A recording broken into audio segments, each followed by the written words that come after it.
Do me a favor. What is the math? How many years ago was that episode? So Do you know? 2006. Okay, so season 6 was filmed in 2002. 2002. So 22 years, man. There you go. So, you know what? That was very, very early in my career. It was one of my first gigs, I think. Yep. It really was. And it's so funny because I watched the episode, which I haven't seen since. And Another robot, another android. yeah, I just Interestingly watched it this enough. morning, and it was just wild watching it. I Yeah. was really impressed, man. It reminds you how damn good that the chemistry between some of that cast was. Like Richard D. Martin's just got that. He's got that, affable, tough guy, almost goofy, stupid thing like that he plays. His comedic timing is really good. He's borderline taking it over the top sometimes, but it's part of his charm. And then when he drops in and he's serious about things, he's a badass. And I love I just love the energy between him and Tapping, and of course Chris Judge. It's just those little things, little actor things. Like they got that scene in there where they're eating the ice cream because it's melting, right? And Judge goes and just grabs his. And on the day that was just a choice he made because that's Christopher Judge. I miss Chris. I haven't seen him for years. We used to do conventions together and a lot of press together back in the day, but I haven't seen him forever. He's doing well with God of Is War. he doing well? Yeah. What's he up to? God of War. God of War. I think they're working on the third one.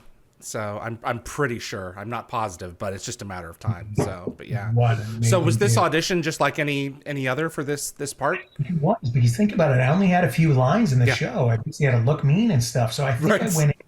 Yeah, I don't remember who was doing the casting for it because it was so many years ago. Is it But I Carol have a Kelsey? vague memory. Pardon? Was it Carol Kelsey? Could have been. Could have been. I'm Yeah. sorry to cut you off.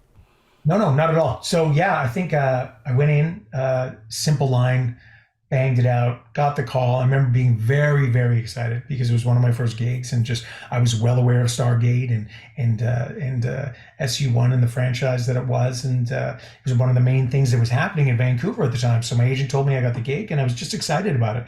And the usual thing when you're a young actor. I remember being on set and very just taken by everyone. I remember watching Amanda in particular because Amanda took the time to really say hi and and talk to the younger cast who was in playing all the replicators, and she was a sweetheart then. And I've had the opportunity to work with Amanda I think a few times now as a director in the past 5 years. She's amazing. Oh, she's fantastic, man. She's a really, really talented actor, but she's just a fantastic director too. Yeah, absolutely insane. I think that it's really interesting the parallels of this story with what you would later go on to do in Galactica is quite compelling, because the drive of this episode is what is a human being? What makes us worthy of survival? If I may borrow from Adama, and we betray the creature that is the most like us of all of them. And, we save ourselves at his expense. And it comes back to bite us in the ass a couple of seasons later. I don't know if you know, but she has a torture session put on by Fifth that where he gets his comeuppance. But So I wanted to ask about that because I assumed that the way it ended, and I know how popular the episode was because I've had a million fans doing conventions over the years who've approached me and been like, dude, that's an amazing episode and it's so good. But I didn't, that's the first time I think that somebody's confirmed for me that there was a follow-up to that. he basically destroys them off camera in a fit of rage. And once he gets out of the situation, he comes for her and he takes her captive. I'll send you the episodes if you want to see them, because it's quite insane. But Responsibility of playing God, right? that's exactly right. You have a responsibility to that which you help create, whether they be Cylons or replicators. And now, with some of these Boston Dynamics robots, it's just like, geez, man, I don't know. We're there. We're so close. It's terrifying. The fact that they can't even predict where AI is going to be within 2 years. Even the creators, the people working on the latest technology with artificial intelligence, have many of them have voiced, they're like, we have no idea where it's going to take us in 2 years. Like we're living in crazy times. I think we're all a little worried about Skynet. But yeah, we're so close to it, man. The stuff that they're doing at Boston Dynamics, and you got to be honest. Let's be honest, David. The stuff that they're showing us, that's got to be what, 3-4 years old at least. I hope so. You can get one of their dogs for $75,000 now. You know, you can load things on it. It'll follow you around. It can carry things up mountain passes with you. I mean, this doesn't just go away. You know, and it's going to be a part of our society and culture for as far as we move forward. And I think that shows like Unnatural Selection and like Battlestar are reminders for those who are wise enough to at least be aware of the potential of this technology, its pitfalls and its promises. For us. Absolutely. The only thing that I'm really worried about is when someone copies their brain into one of these things. If we can manage to do that, then I think that would be a serious problem. But in terms of making something out of whole cloth, I don't know. I think it'll be a while before we develop true artificial general intelligence. Yeah, I don't know. I don't know if it's going to be that far away. You don't think so, huh? I don't know. I've read about it. I've been fascinated about it for years. Have you ever read any of William Gibson's work? I love Neuromancer. I love Neuromancer. Well, that's classic. But Williams, he's written 12 books since then. Yeah. And what's brilliant about him is he always writes. He usually, for most of his career, he'd be writing like 30, 40 years in the future, not too far, like something you could see within a lifetime. And most recently, and for years now, he's written much closer to our time. And it's fascinating to see the things that he's predicted and seen come true. That's what I love about science fiction in general. I think we all do. All these ideas that seem so far-fetched to us, they're all happening in our lifetime. We're seeing these robotics. Like, could you imagine showing someone Atlas breakdancing and doing parkour even 10 years ago, 12 years ago? They would have been like, what? Yeah, like, where's the visual effects trickery for this? Yeah. Yeah, no. It's nuts, man. Yeah. It's nuts.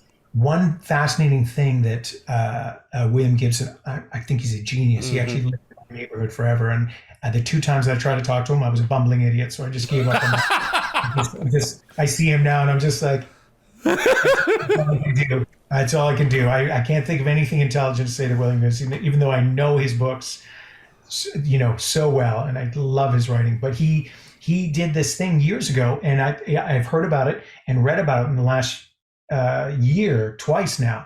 What he did is he said that, and again, this is when one of his books, I can't remember which one it was. Anyway, it was said about 34 years in the future. And what Japanese corporations has done is whenever one of their CEOs had passed away, they did a virtual brain mapping. Kind of a brain mapping. It was basically like an actual version of this CEO in character, and they had a room full of boxes, basically like screens, and you would go up if you were part of this corporation. These were huge corporations, and you could go and sit down and have a conversation and consult with that CEO. And the idea was that it was so accurate because they'd uploaded everything and all information. And if you think about where we're at in terms of just social media and how much they're tracking, I mean, these things the shopping knows us better than we know ourselves. We're like, I was just thinking about that. There it is. The choices we make, how much we share voluntarily.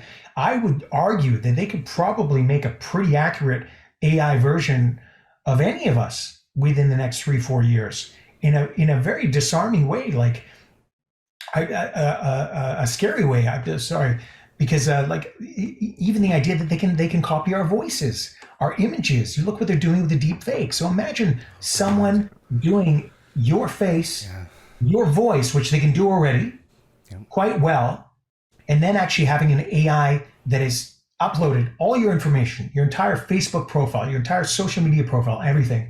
And then it's given, it's allowed to have a conversation with, let's say, an elderly relative of yours. You put them on the phone or on a screen or on a computer and maybe make the feed a little fuzzy. So, if there's any inaccuracies with the CGI, it's slightly off. And I'll bet you. Please send $10,000 through Western Union. I'm in this other country. Yeah, no, those kind of scams have happened over text, but it's just a matter of time before they just improve on it. Thanks for watching this clip from Dial the Gate. You can find the full live stream shows on our YouTube channel or visit dialthegate.com for the complete schedule. See you on the other side.